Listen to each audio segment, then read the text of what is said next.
I kind of panicked about doing this one. Oh wow, you like Rogue One? Huh, I thought you were a good snob. What are you doing? Ew, Star Wars? Newer 2010 Star Wars? Yeah, even the prequels have a somewhat better reputation these days, even among people who watch Red Letter Media. That quote from Mike Stoklasa, the most quoted Star Wars commentator in the world, what a claim, the one he views cynically, no doubt. Yeah, that quote at the start of the Rogue One half in the bag. This one got Star Wars wrong. Now, implying that Force Awakens got it right, which became a contentious position in the subsequent years, although Force Awakens might be the most liked of these newer ones, although Last Jedi has its champions, including myself. More on that later. The original Star Wars trilogy was my bridge between Disney animated features and live-action science fiction. Well, live-action films in general, really. Taped off of the television, I'll never forget the way that first film opens. How can you?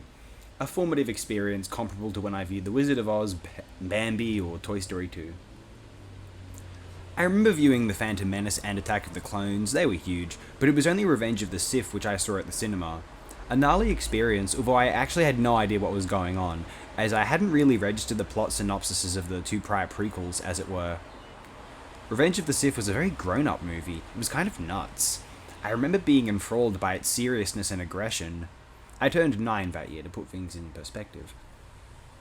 Nevertheless, I was a big Star Wars fan, and, just fantasy, films, comics, whatever kind of geek throughout adolescence, and The Force Awakens was released December the year after I graduated high school. So I'd spent a year mucking about with Noel Oakeshott at the University of Sydney, you've got to see Marketa Lazarova, check out Marcel Jankovic, something, Yoshiyuki Tomino, and my mind expanded. Never mind all the irresponsible psychedelia, mostly unrequited love and debut filmmaking, 2015 was going to be inevitably important as the previously dismissed time when I would sit in a cinema and watch Star Wars Episode 7. The continuing adventures of Luke, Leia, Han, and Chewie. Wow, what a timeline. How much more narrative could this get? I thoroughly enjoyed that film. I'd still say I do, although let's move on for now.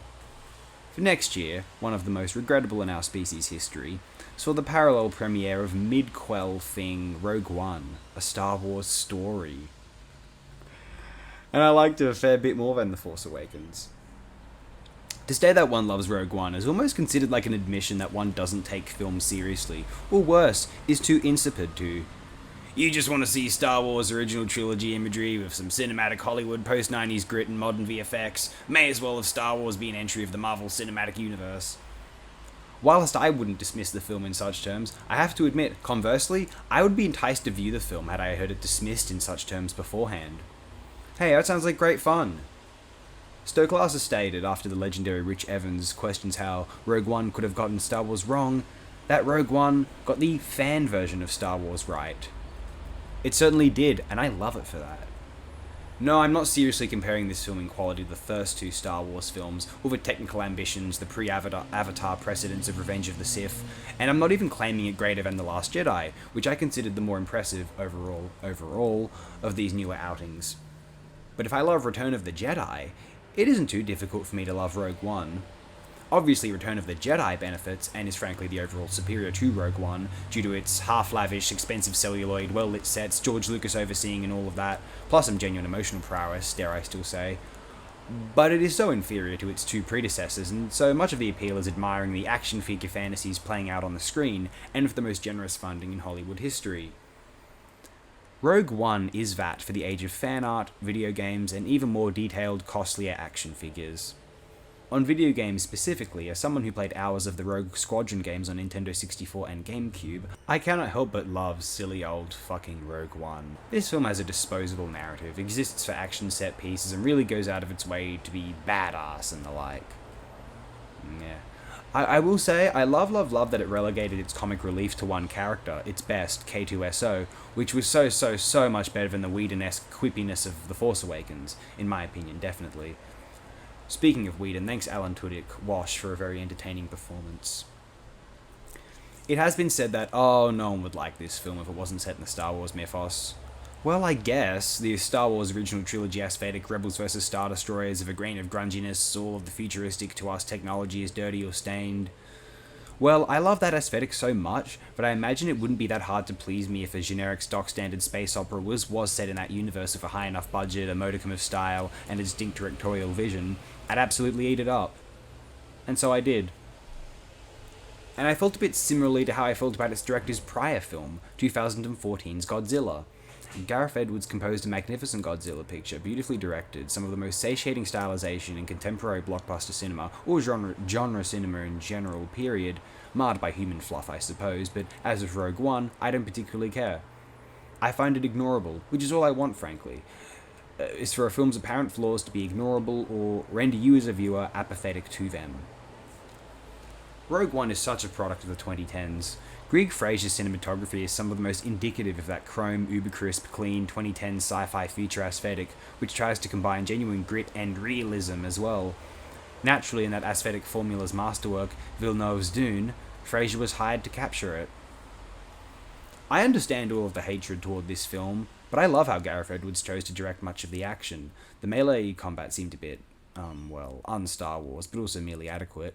That being said, the dogfights warm my soul. They actually earnestly do.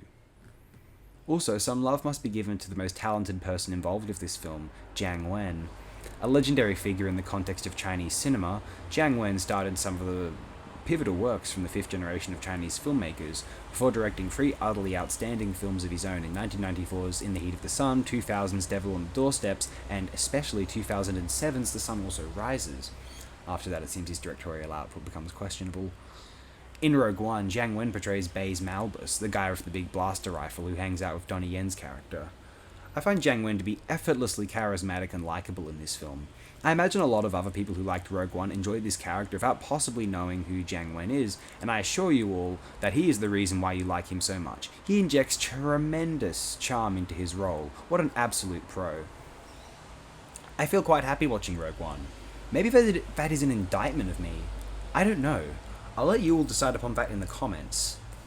How could I not love the film which unleashed the horror movie Darth Vader upon us? Come on! Anyway, let the scoffing commence. Actually, I've probably inspired enough already. Have a brilliant day, everyone. Oh no. And just a quick improvised postscript here. When I first saw Rogue One in later 2016, I was with a friend, and they afterward they began referring to Felicity, this film's protagonist, Felicity Jones's Jyn Erso, as Scotch.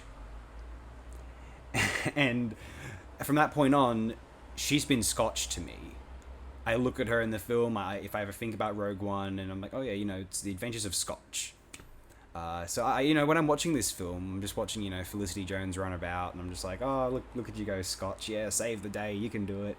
So that's made the film a lot more likable to me. Seriously, imagine her name is Scotch. You might enjoy this film more. I'm not even kidding. Well, I am joking, but I'm not in that I found this to be effective. Anyway, have a terrific day, everyone.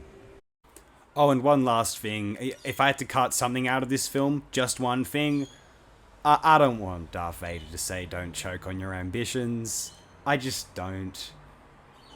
I mean, we all thought the whole no thing was pretty bizarre back in 2005, but 11 years on, don't choke on your ambitions might have been worse.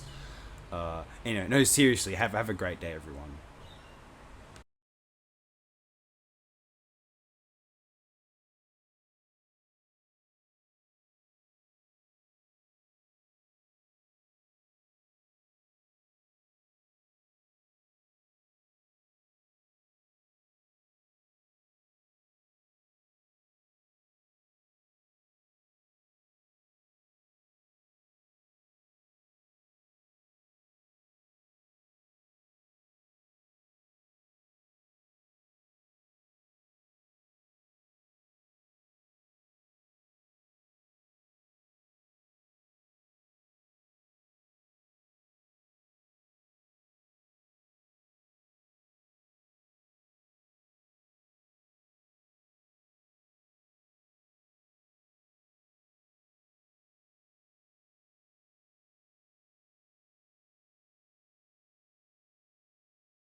Hey, you made it this far? Oh, good, good. Well, while you're here, I'd just like to inform you that, in my humble opinion, The Mandalorian fucking sucks. It's just this, like, pseudo style. It's fucking. It's film direction for people who have no idea what tasteful film direction is. It's just obnoxious, pseudo cinematic. I fucking hate it. Oh my god. All this television, like, post Breaking Bad, pseudo cinematic crap needs to die. Oh my god. I hate this shit. Anyway, have a great day, everyone.